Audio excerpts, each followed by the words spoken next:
Good morning to learning from Alan Keynote. Today's drug is EUPHRASIA. It is a homeopathic drug.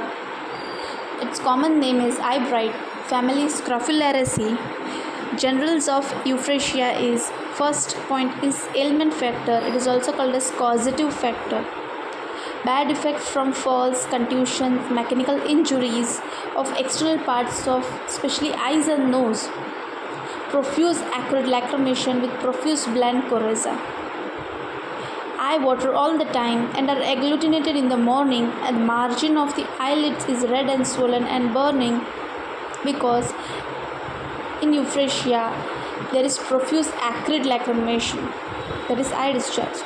Profuse fluent coryza in the morning with violent cough and abundant expectoration.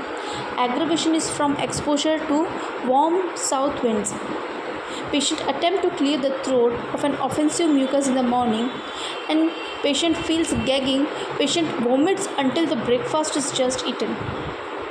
Profuse expectoration of mucus by voluntary hawking, that is aggravated on rising in the morning.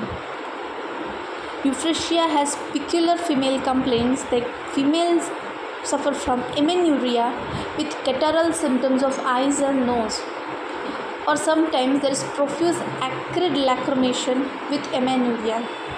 The menses are painful, regular, now lasting only for 1 hour, or late and scanty, short lasting only for 1 day. Pertussis, excessive lacrimation during cough only in the daytime. Aggravation of EUPHRASIA is from evening, in bed, indoors, warmth, moisture, after exposure to south winds, and when touched. Thank you for learning from Alan's Keynote. This is all taken from authentic book, that is Alan Keynote, which is preferable only for the studies and also for the practice and homeopathic exams viva. Thank you.